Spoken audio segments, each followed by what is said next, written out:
Eccolo il momento più emozionante. Roberto e Fabrizio, 31 e 54 anni, gestiranno insieme il primo bar all'interno dell'ospedale di Jesolo. Si arricchisce così di un nuovo tassello il progetto che ha visto nel 2013 l'inaugurazione della spiaggia di Nemo, completamente attrezzata per le persone diversamente abili. Questa spiaggia è diventata la spiaggia più inclusiva e una delle più belle spiagge della nostra costa italiana.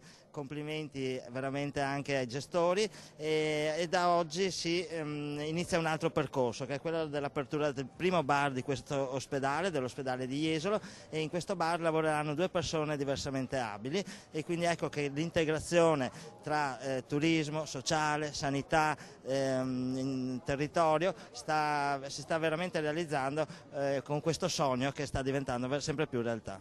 Un progetto importante di inclusione, turismo accessibile e integrazione, ha spiegato l'assessore regionale Emanuela Lanzarin, presente alla cerimonia.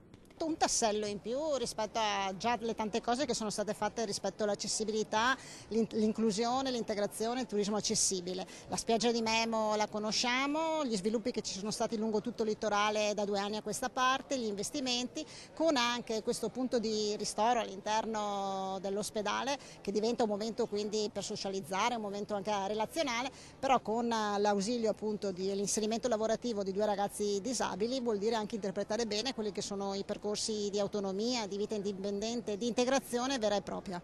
Il bar è un'ottima idea, dice il sindaco di Jesolo Valerio Zoggia, che parla anche della spiaggia attrezzata e importante che dà la possibilità a tutti di poter raggiungere il mare. Bellissima l'idea di rendere questo bar non solo accessibile ai disabili, ma che all'interno ci siano anche 2 persone che hanno dei problemi, che saranno assunti come dipendenti, che quindi potranno essere occupati e essere considerati persone normali. Ma questo, come detto, è solo un tassello perché il progetto è in continua evoluzione.